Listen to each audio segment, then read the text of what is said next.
Sejam bem-vindos ao Papo Curvo, onde pensar a dança pode ser sinuoso, porque o movimento vai para além do rastro.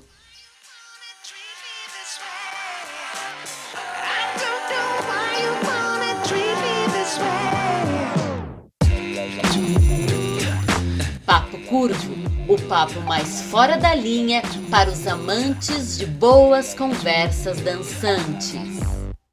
Olá, meu povo e minha pova dessa galáxia dançante! Estamos iniciando mais um episódio do Papo Curvo, o seu, o meu, o nosso podcast de dança, onde toda semana eu, Henry Chuang, também conhecido como Henry C, e ela, Thalita Lim Chuang, também conhecida como Thalita LC, discutimos e pensamos e falamos, tagarelamos sobre um ou mais assuntos de dança. E isso tudo ao vivo, live para você que está aí assistindo no vídeo e na semana que vem para quem está escutando no áudio. Yes! Tudo bem com você, dona Thalita? Tudo bem comigo, graças a Deus. Eu espero que com você, dançante aí do outro lado da tela ou nos ouvindo no podcast, que esteja tudo bem com você, apesar desses tempos difíceis, coronavírus, eleições, coisas que deixam a gente com os cabelos em pé, mas seguimos firmes e fortes e vamos que vamos! Isso aí. Você está bem? Estou bem, graças a Deus. Que bom. Graças ao bom Deus. Estamos aí com saúde, seguindo com os nossos trabalhos. Trabalhando muito. Né? Mas é isso aí, estamos aí para começar mais um Papo Curvo. Mais um Papo Um papo Curvo. sinuoso. Na semana passada, a gente falou sobre parcerias que a dança nos deu, né? Sim. Deu a Henry, deu a mim. A gente chegou num... Né, começou meio geral, né? Primeiro a gente pensou nos tipos de parceria, né? Que Sim. se tem na dança. Vários tipos de parceria que se tem na dança. Foi indo. E aí a gente chegou nesse momento em que nós dois somos parceiros, né? A gente chegou, foi, até chegar nesse momento em que, de parcerias 1000, né, coreógrafos, bailarinos, professores, alunos, ensaiadores, artistas colaboradores, etc, a gente chegou no, marido e mulher que dançam, são parceiros de vida e são parceiros de dança. Sim. Ontem eu tava pensando, foi ontem ou foi hoje? Agora eu não me lembro qual que foi o momento, mas eu tava pensando, nossa, a gente vai retomar, né, esse assunto de parceria e tudo. E aí eu pensei, falei, pô, interessante esse negócio de parceria, né? Aí eu fui visitar o Dicionário Imaginário do Henry Chuang. Conhece o Dicionário Imaginário Dicionário Imaginário do Henry Chuang. Pois é, ele ainda não foi lançado, né? Não foi publicado. Não foi publicado e tudo, mas ele existe. Ele existe, Aqui no canto superior traseiro do lado esquerdo, direito do meu cérebro. Porque aqui é o direito, meu bem. É que eu não sei como é que tá ali na tela, se tá invertido ou se não tá. Não mas importa, tudo bem. você tá apontando pro seu direito e cada um se resolva. Tá certo. Então, adoro. eu resolvi visitar esse termo no meu dicionário imaginário. Ok. E aí eu pensei, nossa, muito legal essa palavra, né? Parceiros. Né? Quando a gente fala de parceria. Porque você começou, né, semana passada falando que lá no princípio, né, essa coisa de Deus, né, a Trindade, sempre rolou uma parceria, né? Era um trio, era o Pai, o Filho e o Espírito Santo. E eu fiquei pensando, pô, realmente, porque tem esse lugar, né, quando Deus criou o homem, né, não é bom que o homem esteja sozinho, aí fez a mulher da costela, etc. Tem toda essas coisas todas, né? E eu tava pensando, faz muito sentido a palavra parceria, porque tem que ser par. Né? Dois. No mínimo dois. No mínimo dois. E aí, eu fiquei pensando nessa questão, que essas atividades, elas não foram feitas para serem feitas sozinhas. Foram feitas para serem feitas em par. Então, era parceria. Seria em par. Muito bom. Parceria com S, né? Parceria. Sim. Oh, Jesus. Gostou da definição no dicionário imaginário Henry Chuang? Vai começar a aparecer mais isso aí. Parceria com S, né? Vamos fazer uma parceria, porque parceria e não seria. Exato. Mais 3? Pode seria. É o famoso grupo, dupla de 3. Pode, professor? Pode dupla de 3? Pode seria, né? Poderia. Pois é. Ai, que ótimo. E, enfim, e aí a gente se propôs a pensar nas muitas parcerias. Sim. A gente terminou falando das muitas parcerias que existem entre nós e que a gente ia caminhar a partir daí, Sim, sim. né? É. Talvez contando uns causos, sei Contando uns lá. causos. Só para trazer talvez um pouco a memória e para quem... Porque de repente a pessoa assistiu semana passada e não tá muito assim. Mas eu fiquei pensando na questão, quando a gente estava falando de várias frentes, né? De trabalho, de parcerias, né? Retomando um pouco a ideia de que tem um objetivo em comum, né? Tem um objetivo em comum, a gente quer chegar num lugar junto, cada um traz, né, o seu expertise, o seu conhecimento, compartilha, elabora junto e tem uma contribuição mútua, né? Em prol de um objetivo. E aí, pensando nisso, o que eu ia falar?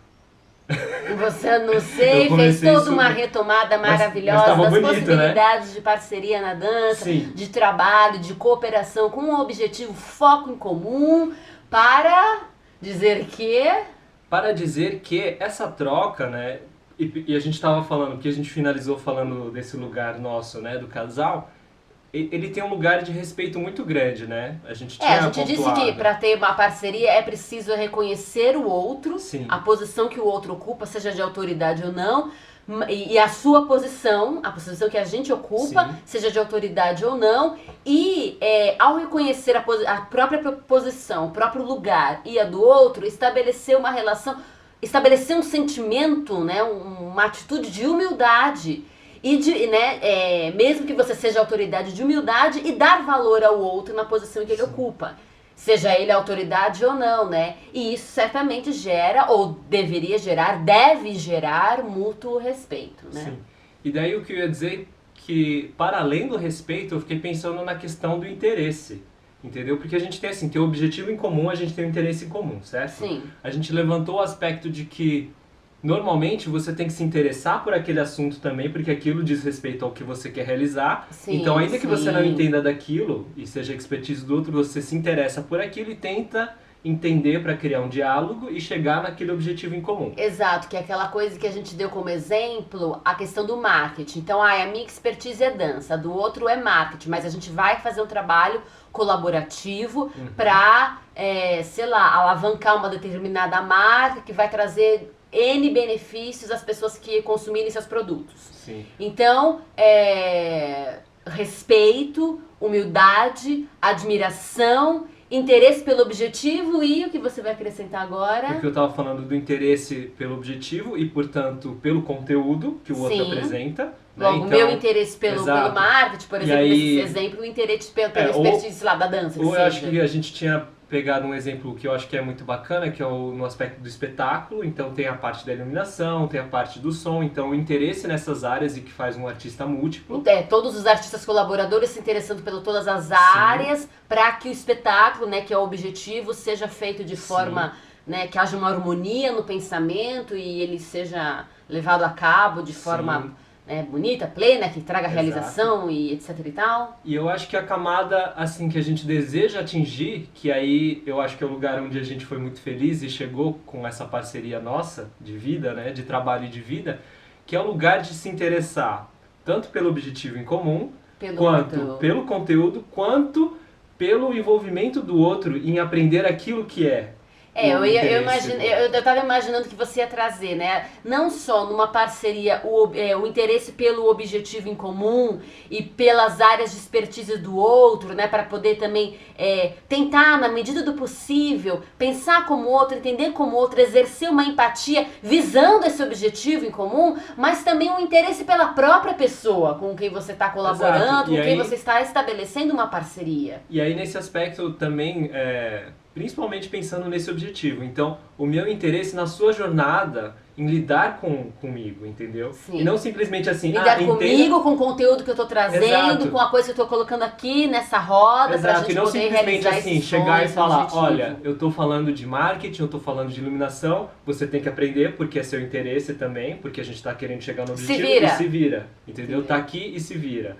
E você não entendeu? O problema é seu, entendeu? Vai estudar mais, vai gastar mais tempo, Não, mas de acompanhar e, né, e tentar entender qual que é a dificuldade, como é que se pode ajudar e etc. Porque nesse exercício, né, Uhum. de fazer, de se interessar pelo outro, pelo bem-estar do outro que está na mesma jornada com você e na mesma jornada que você, né, Sim. tá junto. E também nesse exercício de se interessar, de ter interesse que o outro entenda, compreenda alguma coisa daquilo que você está trazendo, para que haja harmonia, para que nessa compreensão, né, geral, né, possa se alcançar o objetivo. Nesse processo, nesse exercício, você aprende. Sim, Né? claro. Como eu posso falar isso que eu falei com outras palavras de tal forma que essa pessoa que está colaborando comigo entenda. E a gente estava falando de artistas colaboradores, mas na relação professor-aluno, quais as palavras que posso trazer para que meu aluno entenda, né? E o aluno também, que palavras eu posso usar para que o meu professor, né, para que eu possa me fazer entender pelo meu professor, né?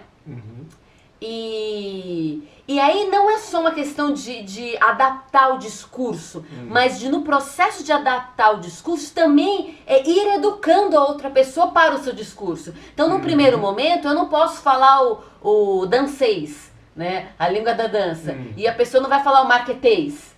Mas, conforme a gente vai trocando, se interessando um pelo outro, pela jornada um do outro, se interessando pelos conteúdos, se interessando pelo objetivo em comum, pelo objetivo final, né, nesse processo todo, conforme isso vai acontecendo, eu vou aprendendo do marquetês e o outro vai entendendo do dancês. Ou de qual língua que está em jogo aí, de quais expertises, de quais conteúdos e conhecimentos estão sendo colocados na roda em prol do objetivo em comum, do sonho em comum, do desejo em comum, né? E isso é bem legal. E é o que acontece basicamente com a gente diariamente. Vários advérbios sendo encadeados por Thalita LC, né?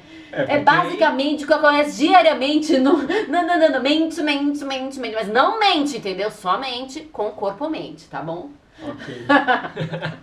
Mas isso é muito interessante, porque você levantou esse ponto da parte técnica de uma área de conhecimento, mas é todo um lugar do vocábulo de uma pessoa específica com quem você está lidando. Exato, também, né? porque pode ser que um marqueteiro X fale de um jeito e um marqueteiro Y fale de outro, nesse sentido? Nesse sentido e também no sentido interpessoal mesmo, né? Que Sim. nem eu lembro da história que seu pai conta, né? De quando ele trabalhava com o pessoal de obra, assim, que ele estava administrando algumas coisas. E até hoje, se ele tinha, encontra alguém e desse tem universo. gente de regiões diferentes, né, que vieram, sei lá, do Nordeste, do Sul, de outro lugar, e cada um tem um sotaque diferente e ele ficava fazendo o exercício de entender e aí conseguir dialogar com a pessoa. E de certa forma, entrar no universo da pessoa, não como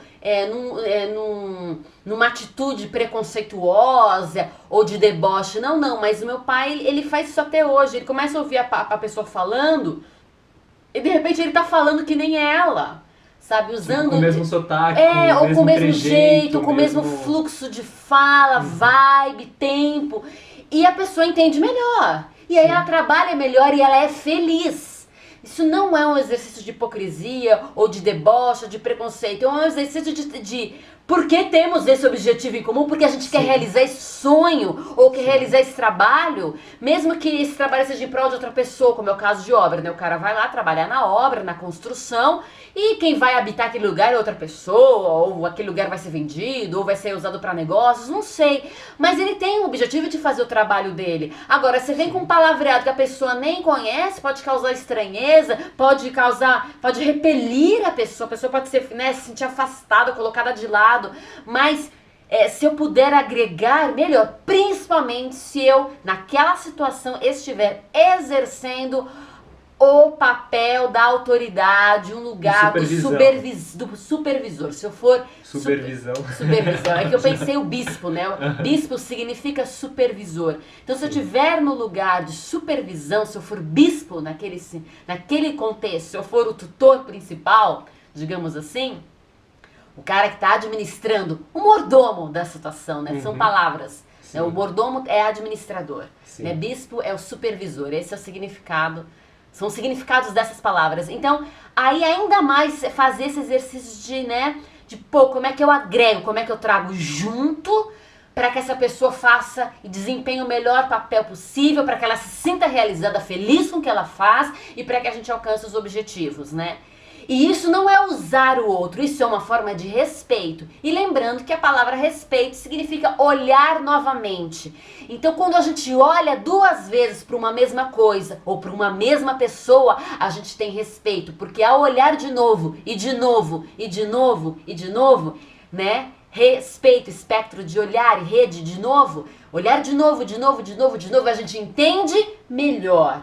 Ou, se não entende melhor, começa a levantar mais questionamentos e mais dúvidas. E ao levantar mais questionamentos e mais dúvidas, mais perguntas, eu sou levado a buscar resposta, porque o cérebro quer buscar resposta. E ao cérebro desejar buscar respostas, se você ali humildemente, de forma íntegra, se colocar no exercício de buscar essas respostas, as respostas virão e você vai passar a entender essa pessoa ou esse assunto melhor. Vocês viram isso que ela acabou de fazer? É incrível, né? Eu gosto muito disso, é muito legal. Por quê? Ela é muito tagarela, e eu também sou, e a gente é assim. Mas é um tagarela bom, porque a gente se preocupa muito nesse lugar, e a gente vem falando várias vezes, de explicar os conceitos, de explicar qual que é a ideia por trás daquilo que a gente está falando. Sim. Que é justamente para trazer, né, nesse lugar do respeito, desse olhar, de tentar se fazer entender para o outro. E evitar ao máximo ruídos, né, e evitar desentendimentos. Exato. Né? Então, como é que a gente otimiza? Parece às vezes que é uma perda de tempo ficar explicando e refalando e falando Parafraseando. Parafraseando, né? Tem As falas todas, mas ao mesmo tempo é muito interessante porque isso demonstra o seu interesse em se fazer entendido. E não, por exemplo, sei lá, que é muito comum, né? Quando a gente fala do famoso advocacy, né? Quando a pessoa começa a usar todo aquele palavreado e não tem uma explicação, entendeu? Exato. Do tipo, esse termo significa tal. Então, daqui pra frente, quando eu usar esse termo, é esse significado. Não, usa o termo e vai repetindo e você se vira aí pra entender o que aconteceu. Exato. Então, é muito interessante isso. Isso faz parte, né, Faz parte muito, faz parte da minha formação como pessoa. Uhum. Não é só uma coisa que eu peguei, sei lá, de universidade, de né, habitar o espaço acadêmico, não. Isso faz parte da minha formação, porque é como os meus pais me criaram. Uhum. Em especial como o meu pai me criou. Né? Você tem que falar de um jeito que as pessoas entendam. Ou você vai explicar quantas vezes for necessário para que a outra pessoa que está do teu lado, está te ouvindo, está prestando atenção em você, que ela consiga te entender. De tal forma que ela consiga te entender, você vai explicar. E assim, no caso, por exemplo, do cara do direito, do advogado, se ele estiver numa roda de advogados e começar a jogar o advocacy, todo mundo vai entender. Parte do... Né? Exato, faz parte do universo. E é um universo grande, todos os advogados meio que se entendem, porque é uma língua bem estruturada e fechada, né? No que diz respeito às artes, em especial a dança, bolhas e bolhas, né? Sim, então, a gente não tem muita unanimidade do linguajar da dança, o que é problemático em muitos aspectos. Eu não estou falando sobre uma hegemonia de pensamento, hegemonia de sei lá o que, de estética. Não é isso. Estou falando para todo mundo dançar igual, pensar igual. Não é isso. O que eu estou falando é, por exemplo, se a gente tem uma roda de advogados, mesmo que eles discordem, eu não concordo com você, eu não concordo com fulano, eu não concordo com você. Ou sejam de áreas, eu sou do civil, eu sou do criminoso, eu sou do sei lá mais o que. Os termos conceituais são os mesmos. Então, se eu falo tal coisa, eu não preciso explicar qual conceito, em que eu estou fundamentando aquela palavra? Olha, eu estou usando este conceito. Talvez existam palavras no universo do advogado que precisem, Sim, tá? sim. Mas na grande maioria, se eu falo tal, você entende que é tal. Mesmo que você discorde com a minha opinião e com o meu pensamento como um todo. Mas se eu falo tal coisa, é tal coisa. Então, assim, se eu falo banana, você pode não concordar com todo o meu pensamento, que inclui a palavra banana. Mas a palavra banana você entendeu. É tipo isso. Agora, nem me engasguei com a minha própria baba. Agora, na dança, respira, Thalia, respira e não pira. Agora, na dança, é assim, às vezes, eu falo corpo, fulano não é só o pensamento, nem entende a palavra que eu tô falando, entendeu? Então a gente tem dificuldades. Na música, por exemplo, mesmo que uma pessoa trabalhe com ritmos africanos, ou outra pessoa trabalhe com a escala oriental, ou a outra pessoa trabalhe com rock and roll, ou outro toca Chopin, não importa. Na música, quando fala lá, dó, ré, mi, é lá, dó, ré, mi, fá e acabou, entendeu? É lá em todos os lugares, porque não é uma coisa que diz respeito ao que você pensa, ou o que você faz, ou a estética que você utiliza. Fá e acabou, entendeu? Sim. Na dança a gente tem problema, inclusive, com isso. Exato. E aí dificulta muito. Então eu particularmente, porque fico nesse desejo de que você aí do outro lado da telinha, ou que você que tá me escutando, me entenda, porque eu quero que você me entenda, eu fico explicando os conceitos. E às vezes, gente, a minha cabeça roda, porque eu preciso explicar o que eu tô falando, o que eu tô chamando de corpo, apesar que ok, né? O que eu tô chamando de mente, o que eu tô chamando de técnica, o que eu tô chamando de código, o que eu tô chamando de expressão, o que eu tô chamando de composição, o que eu tô chamando de coreografia. Por quê? Porque a gente não tem nenhum tipo de vocabulário de, olha, a gente pode discordar, o meu pensamento pode ser um, o seu outro, e maravilha, mas a gente se entende nas palavras. Não, a dança tem uma barreira primeira, a gente nem se entende nas palavras, a gente tem que explicar as palavras para depois explicar o pensamento, daí já foi 20 horas e a gente não chegou a nenhuma conclusão. Sim. Mas é exatamente isso, a Carol aí comentou, né? Porque não existe uma formalização padronizada do básico que deveríamos, entre aspas, aprender. E aí ela fez o comentário de que na França existe, né? Isso é muito interessante. Sim. Porque o que existe na França, você até estava comentando esses dias, de que para você entrar em contexto de ensino de dança, é obrigatório que você tenha no mínimo um curso técnico. A questão na França é o seguinte, existem as universidades de dança e você pode ir lá fazer uma formação em licenciatura e bacharelado, tá? Aí eles têm os termos deles. Uhum. Mas, se você quer ser professor e não tem, né? Vamos supor que você não ainda tem que a sua formação seja da vida, né? Exato, é isso que eu ia falar. Cultural. Você tem uma vivência, você é um professor da vida, você é um mestre de uma dança popular, de uma técnica tradicional, folclórica, dos antepassados, sei lá o que, não importa. Entrou em contexto de ensino, você tem que fazer uma formação técnica. E todo mundo faz a mesma prova no final dessa formação, tipo uma OAB, né, do ensino de dança, totalmente diferenciado do ensino de educação física. Todo mundo faz essa prova. E se você passou na prova, você vai dar aula. Por quê? Porque é parte do pressuposto que o ensino contexto, o contexto de ensino, quando a gente está numa situação de ensino, você precisa de conhecimentos pedagógicos, você precisa ser munido disso. Então, meu filho vai aprender. E isso não diz respeito só ao ensino formal, porque aqui no Brasil, para você entrar no ensino formal, para dar aula na grade curricular, você também tem que ter uma licenciatura, né? Para dar aula no extracurricular, nas academias, nos estúdios de dança, nas escolas particulares, não tem problema. Escolas particulares de dança, só de dança, tá? Não, aí tudo bem, não tem problema, você não precisa ter uma licenciatura, ser licenciado. Mas para você dar aula na grade curricular do ensino formal, ou seja, para educação infantil, ensino fundamental 1, ensino fundamental 2, ensino médio, para dar aula lá, você tem que ser licenciado. É uma obrigatoriedade aqui no Brasil. Agora na França essa obrigatoriedade é para qualquer espaço de ensino, que é muito bacana. E tem que formalizar um vocabulário. Claro, a gente teria que formalizar um vocabulário de tal forma que não menosprezasse outros fazeres, mas que também empoderasse, capacitasse todos os fazeres diversos a se comunicarem. Entendeu? E verdade, é isso. E pra mim, assim, é um vocabulário mínimo sobre o corpo, a estrutura do corpo, e mínimo sobre os conteúdos que compõem a dança. Pra gente poder falar de todas as danças e colocá-las de forma horizontal e em pé de igualdade. Porque é aí que a gente chega no lugar da parceria, né? Porque se a gente não fala o mesmo vocabulário, se a gente não consegue encontrar um ponto de diálogo, a gente não consegue crescer um com o outro. Independente de qual seja a Exato. sua A expressão pra mim é isso. A expressão não sei por quê.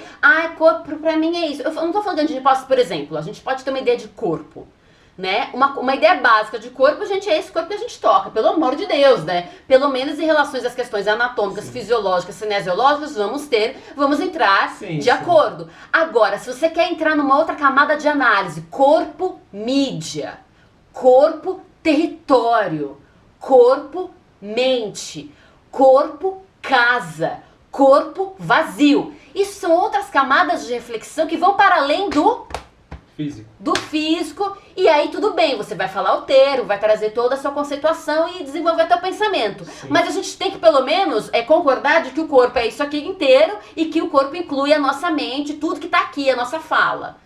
Né? Então, daí vem o termo corpo-mente, que vem com as abordagens somáticas, holísticas, que é a ideia de plenitude. De quando a gente fala de corpo, a gente está falando da plenitude da existência do ser humano. De tudo aquilo que compõe o osso, o músculo, o pensamento, a possibilidade de falar, né, verbalmente, ou de arquitetar, elaborar pensamentos aqui na cabeça, no cérebro e dos líquidos. Pelo menos alguma coisa a gente tem que, né, tá ali. A gente tem que entender que quando falar de Deus, a gente tá falando de movimento. E movimento de quem? Das estrelas? Não! Do corpo em movimento. Onde? No tempo e no espaço, porque a gente é tridimensional. A gente não é 2D, a gente é 3D. Entendeu? E aí, se você quiser levantar uma hipótese do 4D, aí tudo bem, mas a gente tem que, no mínimo, se entender como tridimensionais. No mínimo, se entender como uma arte do movimento. Mas essa arte do movimento é que nem o movimento da educação física, é que nem o movimento ali nas artes marciais, é igual, tem muita coisa partilhada, maravilha. E o que é específico nós? O que a dança tem de específico? O que tem de específico é que a dança é a arte do movimento, ou melhor, é uma área que trabalha o movimento dentro do campo artístico. Opa, então a gente não só partilha com a educação física, com as artes marciais, com o mundo fitness, com as terapias corporais. Não, a gente partilha com as artes. Quais artes? A música, o teatro, as artes visuais. E o que essas artes têm em comum com a dança? Entendeu? E aí levantar um repertório. Assim, o básico, é o básico do básico. Aí, a partir disso, você quer trazer, né, todo, sei lá, um pensamento sobre como há uma hegemonia branca no desenvolvimento e na formação, porque não considera os fazeres afrodiaspóricos. Maravilha, você pode trazer tudo isso. E eu vou te entender no sentido, no seguinte aspecto. Quando você falar de corpo, e falar de músculo, a gente tá falando do mesmo músculo. Quando você tá falando de qualidades expressivas, eu tô entendendo qualidades expressivas. E que, a gente tem que realmente desenvolver qualidades expressivas que vêm de matrizes afrodiaspóricas e não só de matrizes europeias, eurocêntricas. E aí eu vou entender. Mas se eu nem sei o que eu tô chamando de qualidade expressiva, mano, aí é zoado. Como é que a gente vai desenvolver o diálogo? Então, na dança, a gente tem essa problemática. Porque, diferentemente de outras áreas artísticas ou de linguagens, a gente nem tem uma fala em comum. Então parece uma loucura, e tem que ficar explicando o termo. Então você gasta um tempo explicando o termo para depois entrar dentro dos pensamentos. É muito louco. Viram a revolta? Eu conheço essa revolta. Sabe o que é a revolta? A revolta é a impossibilidade de diálogo, que é essa coisa que a gente gosta tanto. E por isso temos o papo curvo, para dialogar, para conversar. Para dialogar. Né? Porque é isso, rola uma revolta, né? E é difícil, porque às vezes, e isso é engraçado, isso que você levantou, né? Desse preconceito, dessa visão, desse discurso até, né, dessa opressão, disso, daquilo, em relação às danças de matrizes africanas e das matrizes brancas, da hegemonia, etc. Mas é um discurso que às vezes não tem clareza no aspecto que está, porque não sabe em relação a qual conceito está se baseando, em que aspecto. Então, cada um levanta um discurso desse lugar de opressão e tudo, mas espera aí, em que aspecto que você está falando? Porque em outros não acontece. Exato. Entendeu? E aí fica uma coisa assim, meio se a gente não consegue nebulosa. desenvolver com aspas, uma gramática, um linguajar que nos coloca em pé de igualdade, não tem é muito mais difícil a gente resolver as problemáticas que precisam ser resolvidas, de preconceito, sim, de racismo, de supremacias. Pra gente poder resolver essas problemáticas, a gente tem que pelo menos falar a mesma língua. Sim. Entendeu? a gente tem que pelo menos falar a mesma língua. Então, por exemplo, queremos resolver problemáticas de racismo, supremacia branca, hegemonia, sei lá mais o que. No Brasil, a gente tem que pelo menos vamos falar português.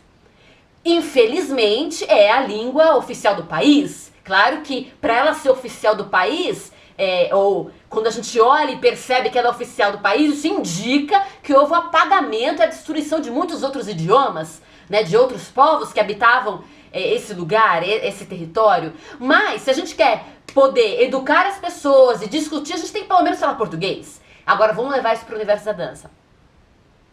A gente tem que pelo menos falar a linguagem do movimento. E aí, selecionar quais são mais interessantes, as mais abrangentes, ainda que não perfeitas e totalitárias. A gente nunca vai ter um termo perfeito, totalitário, no sentido de que abrange a totalidade da possibilidade expressiva do corpo. Não tem. Mas quais termos são os mais generosos? Quais termos são os mais inclusivos para a gente falar de dança? Para que a partir desses termos, a partir dessa gramática, a partir desse vocabulário, a gente consiga dialogar e tentar encontrar uma solução para essas questões tão sérias que também aparecem na dança. Esse é o X da questão. E aí a gente vai selecionar, a gente vai ficar no nosso achômetro? Não, a gente vai voltar para os teóricos, a gente vai ler, a gente vai procurar nos livros. E aí, né, vai procurar naqueles que estudaram muito. Pô, desses que estudaram muito o movimento e o movimento dançante, que tipo de vocabulário eles levantaram? Quais são pertinentes nos dias de hoje? Quais são interessantes? Não, essa palavra é muito, essa palavra não é interessante. Ou essa palavra é interessante. Não olhar para quem desenvolveu necessariamente, mas olhar para o que foi desenvolvido. Selecionar, estabelecer, não como uma ditadura. Lá, lá, lá, lá, lá, lá. Por quê? Porque linguagem é viva, a língua é viva, ela está sempre em transformação. Mas estabelecer uma gramática para a gente poder dialogar e tentar resolver, solucionar, discutir, nos educarmos a respeito dessas questões sérias. Que é por que balé é mais bem visto do que outra coisa, por que balé é mais bem visto do que dance hall, por que nas universidades a gente só estuda a trajetória euro-norte-americana e a gente não estuda a história da dança que permeia o Oriente Médio até a Ásia extrema, né? China e tudo mais. Por que a gente olha para essas danças como sendo folclóricas e tradicionais e a gente olha para uma dança moderna e não chama ela de folclórica, se ela também é do povo, se ela também tem uma matriz que vem de danças ali, dos povoados europeus, enfim, sabe, todas essas discussões. Mas se a gente não consegue nem falar, se a gente não consegue falar, olha, estou falando de expressão, e você acha que expressão é tipo descer uma entidade em você, e o outro acha que expressão... é zoado, não tem como a gente conversar, e a gente precisa disso, né? Esse pra mim é uma das maiores crises da dança, e porque tem muito ego envolvido, e não, beleza, vamos usar essa palavra, vamos entender. Porque tem muito ego envolvido, a gente fica como a prima pobre das artes. A música vai pra frente, ela faz discussões pertinentes, mas todo mundo quando fala Fá, pum, é Fá. É Fá na China, é Fá no Japão, e isso não foi uma pressão vindo de fora. É porque é um fenômeno físico, está. A nota Fá, ela está na natureza. E aí eu observo. Então, isso, o que eu ia falar assim, em relação à linguagem, porque é muito difícil, talvez, pensar nesse lugar, né? Eu acho que realmente tem que entender ela como uma coisa dinâmica, e aí, para entender que ela é uma coisa dinâmica, tem que rolar esse olhar de generosidade, de parceria para essa outra área do conhecimento, que é, né, a linguagem. Linguagem. Olhar para a linguagem, entender um pouco de linguagem, de comunicação, da própria língua portuguesa, né? Estudar a língua portuguesa, entender por que alguns termos são usados dessa maneira ou daquelas, por que a palavra é gênero masculino, por que é feminino, etc. Isso tudo tem um porquê, né? Então entender um pouco dessas coisas e não simplesmente levantar assim, uma bandeira, um discurso e tentar fazer um protesto, entendeu? Para resolver a questão, porque abre um lugar, claro que é importante defender um ideal e ter um ideal, um foco em mente e falar, isso aqui é o que eu busco, é isso que eu quero resolver, eu quero denunciar esses problemas, eu quero trazer luz, né, a esse ponto, a esse aspecto, mas é sempre nesse lugar, como a gente está falando, de trazer para o diálogo. E não simplesmente também, assim como foi imposto, né, um lugar que você está criticando de uma visão eurocêntrica, uma visão que seja, né, da hegemonia branca ou do que for, e você querendo rebater com o mesmo tipo de ação e atitude, e não abrir para o diálogo, para o discurso e conversar e ponderar. E eu acho que isso que aí engloba de novo toda aquela questão do interesse em um objetivo em comum, interesse no processo do outro, porque eu acho que às vezes não rola interesse no processo do outro. Eu quero que você me aceite, que você concorde com o meu discurso, mas eu não me interesso pelo seu processo. Você tem que concordar comigo, porque é uma questão séria, porque logicamente eu consigo encadear uma série de pensamentos, ele faz sentido, e pronto, e tá dado, entenda meu contexto, tenha empatia por mim, aceite quem eu sou, e acabou. Mas espera aí, a visão do outro também foi construída por causa de um contexto, de uma vivência e tal, e as coisas são um pouco mais assim, não são tão fechadinhas, né? Então, quando eu trago essa ideia nova, o quão importante é a gente estar preparado para abrir e se interessar pelo outro, colocar sim as nossas opiniões mas também se interessar pelo processo do outro. E nesse interesse, como encontrar palavras, como encontrar maneiras de fazer, né? Seja no discurso, seja na ação, que seja, aqui a gente consegue encontrar um progresso, aqui a gente consegue resolver. Eu acredito assim, que existem algumas máximas. Uma das máximas é, ninguém está vazio. Sim. Quando você fala com alguém, você está falando com alguém que tem uma bagagem e que tem hábitos e pensamentos que moldam ela. Pode ser que o que você esteja apresentando para ela seja seja alienígena, uma língua alienígena. Entendeu? De ET, porque ela não entende. Ela é responsável pelo que ela entende e ela é responsável pelo que ela não entende, de certa forma. Mas não a ponto de vamos apedrejar esta pessoa. Por quê? Porque ela foi criada num contexto, ela tem uma história, uma vida que fez ela ter aquela bagagem, aquela malinha da Mary Poppins com aquelas coisas ali dentro. Então, essa é a primeira coisa. Então, as pessoas não vêm vazias, elas têm bagagem. Segunda premissa, ou segunda máxima, muito importante porque são máximas, nem tudo é construto social. Nem tudo é construto social. Nem tudo, a outra máxima, nem tudo é genético. Tem coisa que é construto social. Tem coisa que é genética. O mais interessante, ou o mais que eu acho particularmente mais interessante, é pensar que é uma amálgama das duas coisas. E tem coisas que são a-humanas, no sentido de elas não desrespeitam ao humano, nem as questões genéticas do ser humano, e elas não desrespeitam as questões de construto, de construção social em sociedade do ser humano. Elas vieram de fora. Tem coisas que vêm de fora. Não foi o humano que inventou, né, na sociedade, e nem estava ali inerente no código genético dele. Veio de fora e foi colocado, implantado. Tá, e aí você chama de fora o quê? Você tá falando de alienígenas. Não, ok, a pessoa pode entender como alienígena, mas no meu ponto de vista, na maneira como eu entendo, aquilo que vem de fora, por exemplo, são as questões morais. As questões morais não são genéticas, e elas não são construto social. A moralidade do ser humano, que permeia todas as sociedades. Cada sociedade faz uma leitura, mas está ali presente. Ela vem de fora. Pra mim, vem de um projetista inteligente. Certo. E ela é uma das provas da existência de um projetista inteligente. Certo. Por exemplo, a ideia de comer, né, literalmente mastigar, não de, enfim, comer o próximo é uma, né, antropofagia, ela é uma coisa que é mal vista praticamente por todas as sociedades.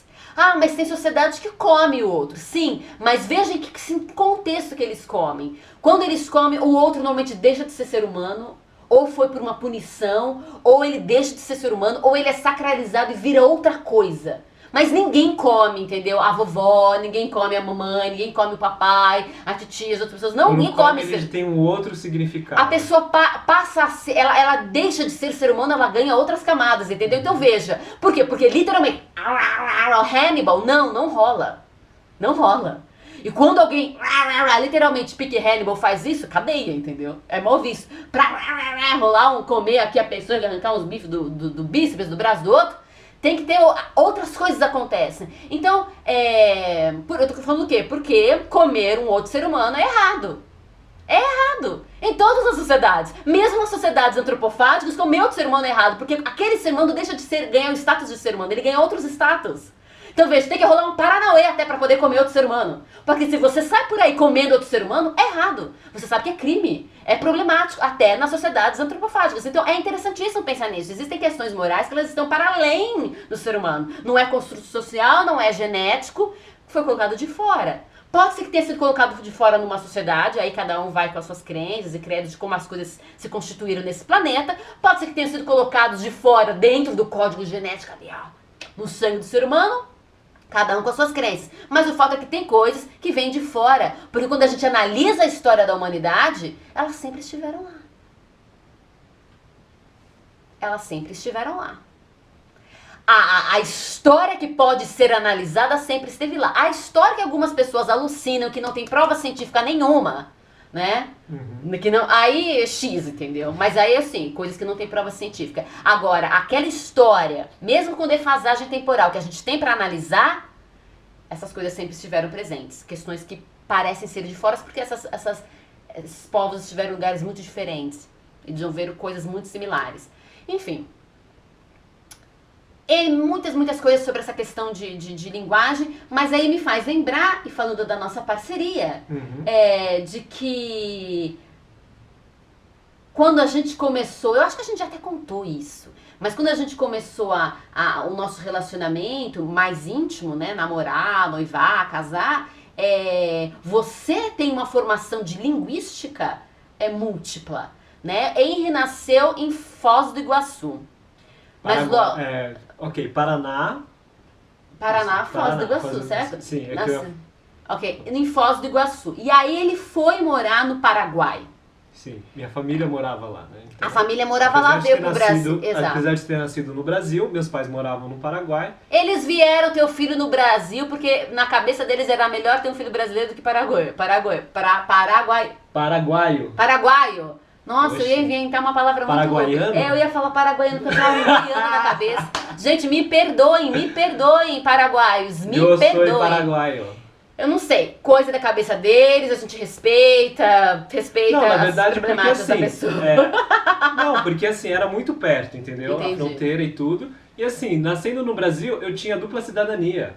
Ah. Quando eu era pequeno, eu tinha passaporte paraguaio. No Paraguai não pode, no Paraguai não pode ter dupla cidadania. Pode, mas como é que você vai ter dupla cidadania nascendo no Paraguai? Você é só paraguaio. Agora, eu nasci no Brasil, eu tinha passaporte brasileiro e eu morava no Paraguai, sou cidadão paraguaio. Eu tinha passaporte paraguaio porque eu morava no Paraguai, não porque eu nasci no Paraguai. Entendi o rolê. Entendeu? Enfim, aí ele foi morar no Paraguai. Só que assim, então vamos lá, nasce em território brasileiro, vai morar no Paraguai. No Paraguai, os pais dele, que são taiwaneses, tá? Os pais do Henry, meus sogros, nasceram em Taiwan. Os pais falam taiwanês e chinês. Mandarim. Chinês mandarim. Tem chinês cantonês, chinês mandarim e outros monte de chineses que não são reconhecidos, tá? E aí, então, os pais falam chinês mandarim. São línguas distintas. Cada uma dessas línguas são distintas. Chinês mandarim é completamente diferente de chinês cantonês, ok? E aí, os pais... E muitas vezes os pais misturam taiwanês com o mandarim. Na minha casa. Na casa dele. Então, o que outros. acontece? O Henry, ele tem como idioma principal... Ele nasce brasileiro, mora no Paraguai e tem como idioma materno De casa chinês e taiwanês. Vai pra escolinha no Paraguai, aprende espanhol aos 5 anos de idade. Espanhol castelhano, e aí eu sei, eu não vou entrar nessas discussões porque a questão do espanhol é bem complicado, tá, gente? Porque tem coisas que são termos políticos, não exatamente termos linguísticos, tá? Mas isso deixa pra outro momento. Okay. Vai aprender espanhol, vem com 5 anos pro Brasil, falando na casa dele chinês com taiwanês, tendo esse espanhol ali e vai aprender português. Agora, aos 5 anos de idade, vai pra escola no Brasil aprender português. Por um tempo fala portunhol, até que o espanhol morre, talvez com aspas, não sei, e prevalece o português, o chinês, o taiwanês, e aí ele vai e estuda inglês e adiciona esse outro idioma. quando conheço o Henry, eu sabia que ele falava várias línguas, né? A gente perguntava, como fala esse chinês? Como fala esse taiwanês? E maravilhoso. Mas aí quando a gente começa esse relacionamento, essa parceria, aí que são elas. Porque agora eu tô com uma pessoa... Tem que lidar com o ser. Que não só fala mais um idioma, mas pensa nesses idiomas e constrói o pensamento em mais de uma língua, em mais de uma linguagem. Porque aí não é só a fala verbal, mas todas as coisas que estão presentes numa linguagem. Gente, os nossos gestos, a maneira como a gente mexe a cabeça, o nosso olho faz parte da língua que a gente fala. Quem fala português brasileiro, quem fala brasileiro, fala de um jeito. E com as variações linguísticas, fala de um jeito e aí no Rio de Janeiro ganha um tempero. Fala de um jeito, mas no Minas Gerais ganha outro tempero e por aí vai. Agora, esse aqui fala taiwanês, fala chinês, fala português e cada uma dessas línguas são linguagens diferentes, né? Elas são línguas e linguagens, então elas trazem todas essas coisas. E aí a gente vai conversar sobre um assunto sério. A Thalita fala outros idiomas, mas a língua materna e o idioma que ela mais pensa e desenvolve os raciocínios mais complexos é o português. E ela é uma pessoa de raciocínios complexos. Agora o casal vai conversar sobre coisas complexas. A Thalita com o português lá dela, todo blá blá blá. E aí esse menino com um pensamento que mistura idioma. E pra gente se entender. E aí? Como é que foi isso? Como é que foi esse início de parceria na hora de falar de assuntos complexos, né, de devaneios e elaborações mentais? Isso tudo é muito interessante porque, voltando um pouquinho na história, porque assim... todo o meu período, porque minha primeira formação, né, graduação em faculdade foi marketing e propaganda. E até eu entrar na faculdade de dança, eu não tinha percebido que eu gostava de ler. Eu achava que eu não gostava, porque eu sempre li coisas que nunca me foram muito interessantes, nunca me cheguei. Mas eu sempre pesquisei muito sobre dança. Só que, por causa da minha área de expertise, que é o breaking, não tinha muita literatura oficial, assim, publicada. Então eu lia muito artigo, eu lia muitas entrevistas, eu lia muito blogs pessoais, então eu lia bastante. Mas eu não sabia, como tem esse lugar falando de preconceito, né, de que não é uma leitura acadêmica, então eu não percebia que eu era uma pessoa que gostava de ler. Quando eu entrei na faculdade, eu comecei a ler material de dança, eu comecei a sacar que, opa... Isso na sua segunda graduação? Na minha segunda graduação. Quando eu entrei na faculdade de dança, aí eu saquei que, opa, eu gosto de ler. Isso aqui eu achava que eu não gostava, mas isso aqui eu gosto de ler. E aí começou todo um processo de educação e isso começou a aumentar o meu vocabulário também. Né? Abriu um novo lugar, porque apesar de ter estudado marketing, eu ficava um pouco... tinha uma relutância, então eu não abracei assim, a faculdade de marketing e tipo... Vou ler e devorar esses livros, esse conhecimento marquetês. E eu vou abraçar esse discurso marquetês, entendeu? Eu tenho noção e tal, mas ok, entendeu? Mas aí com a dança começou um outro processo. E aí, quando a gente começou o relacionamento... Aí foi muito louco, porque eu percebi logo de cara que você era uma pessoa que, realmente era uma pessoa do discurso. Tanto que eu gostava muito quando você, né, abria a boca nas rodas de conversa e dava a sua opinião sobre o que você achou, quando você fazia as suas análises a respeito do trabalho que a gente assistia ali, né? E aquilo foi uma coisa muito interessante. Tanto que mesmo antes da gente começar o relacionamento, a gente começou a trocar muito texto. Sim. Né, de falar, de conversar. Textos enormes via Messenger do Facebook, minha Exato. gente. E aí quando a gente entrou nesse relacionamento um pouco mais profundo, eu acho que... porque quando a gente está falando de questões externas, né, de contextos não, mas de conhecimentos, né, externos a uma produção própria, então a gente está sempre amarrando com algum conceito aí que já existe, alguma coisa que alguém já estabeleceu, então eu aponto para levanta a referência e faz as amarrações. E vai apontando, então eu tô falando disso, eu tô falando daquilo, e aí resolvia com relativa facilidade.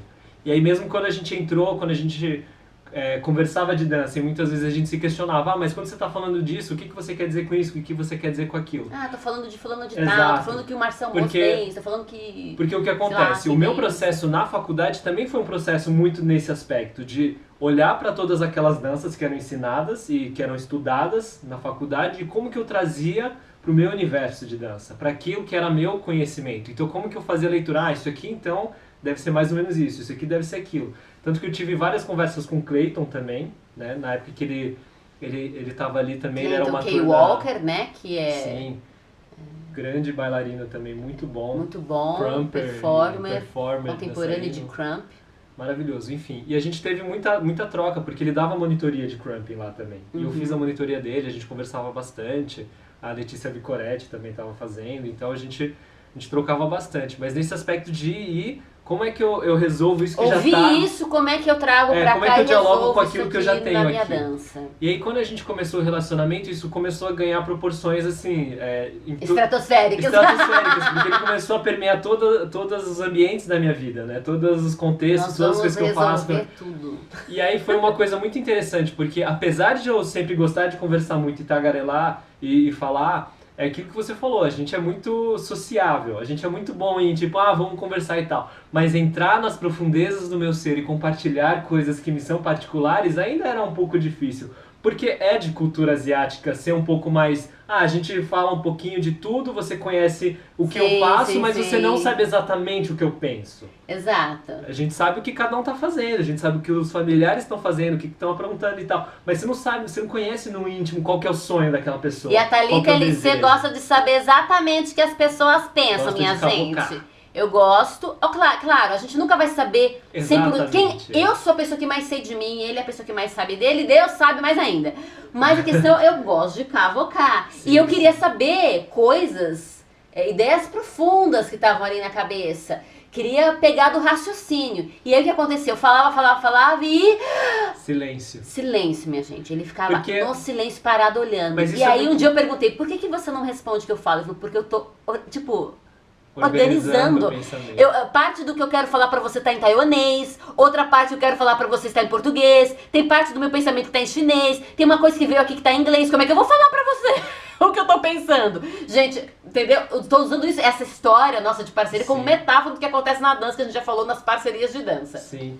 Mas exatamente nesse lugar, porque é claro, né, que a gente falou, porque rola um interesse de, eu quero entender o que o outro Eu tô apaixonada por esse homem, eu quero entender tudo que ele pensa. E mesmo quando ela falava muito, eu fazia apontamentos que ela achava esquisitíssimas as perguntas que eu fazia. Esquisitíssimas, as perguntas, a escolha de palavras, tipo, nossa, que língua é essa que você tá falando? E os pontos que ela explicava uma coisa e eu fazia perguntas pontuais que pra mim fazia sentido, porque aquilo...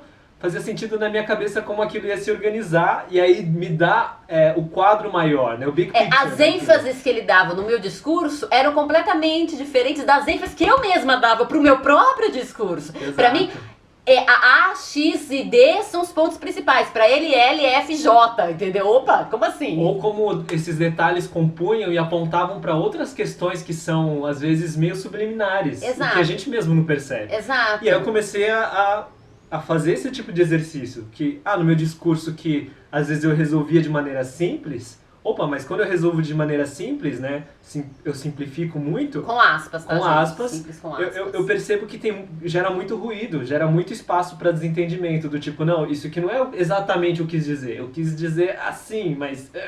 E aí começa a apertar de um lado para o outro. Que é aquela história, né, que teve até um livro que você leu, foi o Business as Mission, que fala sobre a questão cultural de que às vezes o não é não, o sim é talvez e o sim pode ser não sim. é não e sim pode ser talvez ou não. Não é não. Agora sim pode ser sim, talvez ou não. Então tem culturas que é isso. Agora vai vendo. O que você me disse é sim, talvez ou não. Exato. Porque tal coisa eu entendi que é não, mas isso aqui é sim, é talvez ou é não. Porque aí eu comecei a perceber, isso, várias vezes, depois que a gente começou isso, porque eu não reparava, mas eu comecei a reparar isso na conversa com os meus pais.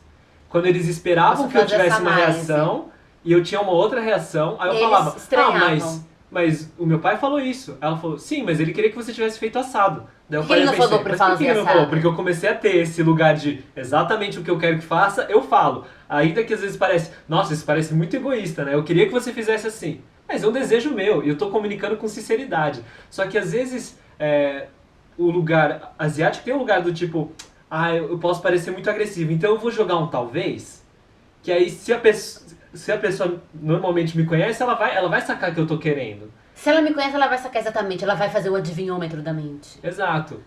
E aí eu comecei a perceber, porque parece que, nossa, mas foi depois que você entrou com esse... Você conheceu ela, né? Que deu esse problema todo.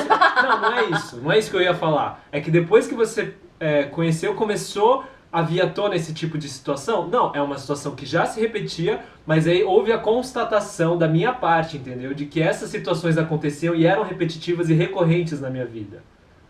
E aí eu comecei a pontuar, olha, isso aqui é um problema porque gera um ruído. Situações em que o discurso não é claro, ou ele é simples, gera ruídos e a comunicação não é efetiva. Exato. Então, e aí começou uma busca, e aí é muito engraçado isso, porque é claro que assim, o vocabulário, o termo, o quanto mais a gente usa, mais a gente se apropria dele. O quanto menos a gente usa, mais ele vai esquecendo e a gente vai perdendo vocabulário. A gente viveu isso com o português e com outras línguas que a gente estudou. Sim, né? Porque eu outras vivo línguas não isso fazem parte do bastante com o contexto. japonês, gente. Eu estudei muito, Mas a gente viveu isso com o português quando a gente passou um tempo considerável na China, né? Alguns meses lá, você começa a ver que o vocabulário começa a fugir, a conjugação, as palavras começam a ficar meio E os coitados aqui tudo, e as coitadas daqui tudo sofrendo com os nossos portugueses, que às vezes... Não, exato, travada. então isso tudo dá Ainda uma tá travada. voltando. Então, esse lugar do discurso, ele começa a ganhar outras camadas, né? E esse processo seu, esse processo que a gente está mostrando de se eu tenho vários idiomas na minha cabeça, como é que eu comunico? E aí ao comunicar, se eu escolher uma comunicação muito simples, gera espaços, gera ruídos, e aí problemas de comunicação e outras situações até mais Sim. sérias. Tudo isso para falar que nesse processo de esse descobrir uma língua em comum, ela não só é, como a gente falou, do português para a gente poder decidir, ou um vocabulário de dança, mas cada parceria, em cada contexto, com cada aspecto ali daquela situação, também vai encontrar coisas que são próprias daquele grupo, para que alcance, né, os resultados desejados. E a gente foi descobrindo isso. Sim. Porque foi uma jornada sua individual, mas foi uma jornada minha individual e foi uma jornada a dois. Sim. Ou seja, como é que eu consigo fazer meu marido me entender?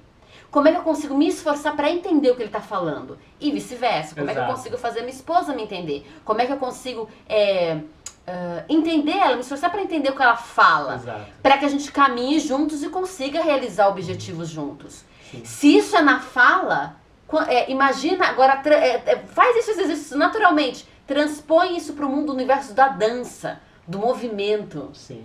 E da vida. E da vida, que tem muito mais detalhes, tem muito Sim. mais possibilidades de leituras. Sim. Né? Como é que isso fica? Sim. E agora vamos conversar e colaborar. E vamos fazer uma parceria do movimento. E aí, Sim. como é que a gente faz?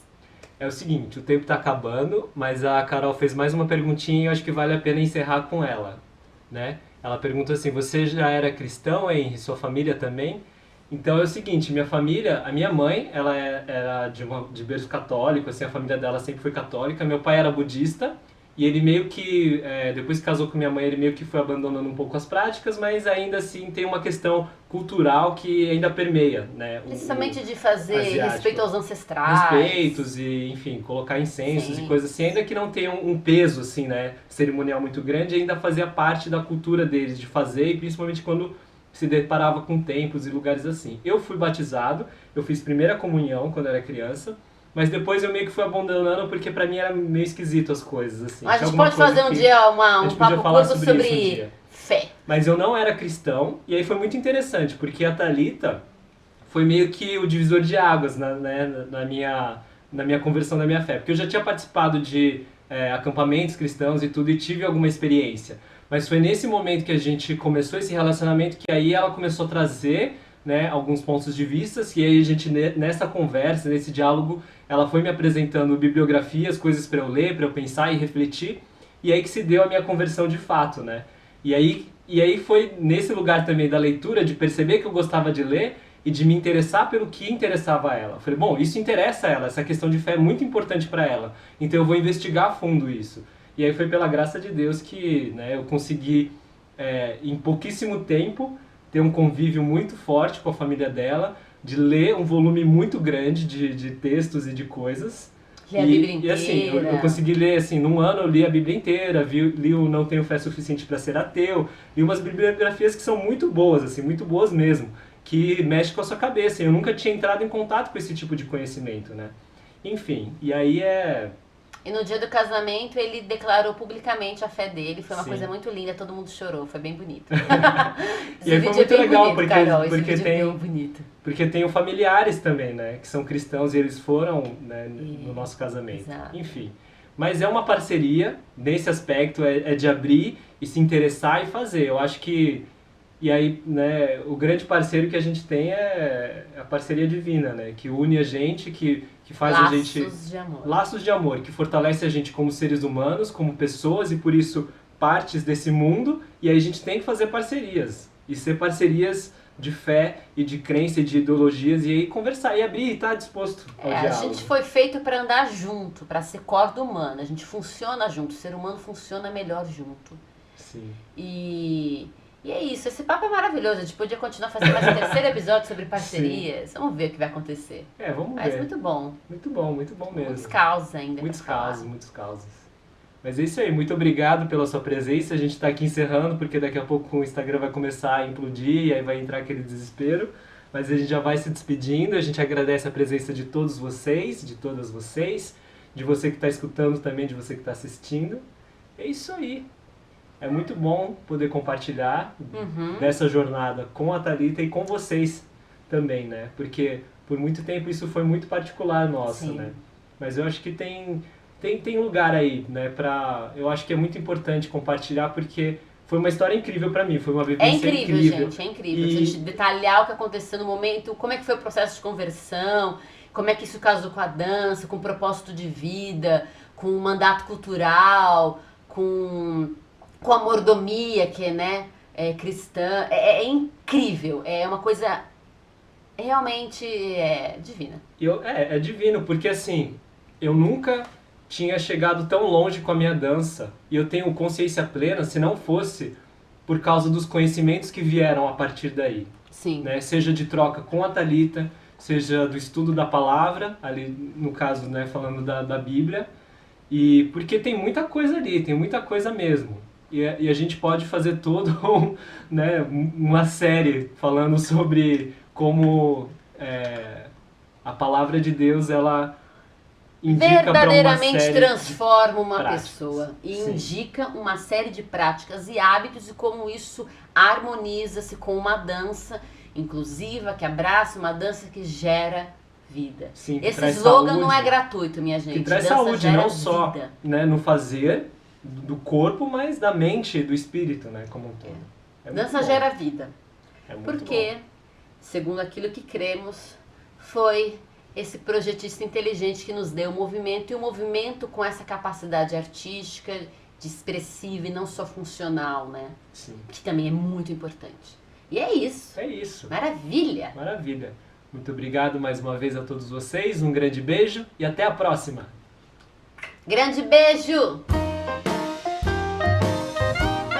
Esse foi o Papo Curvo, seu podcast fora da linha e certamente para além do rastro.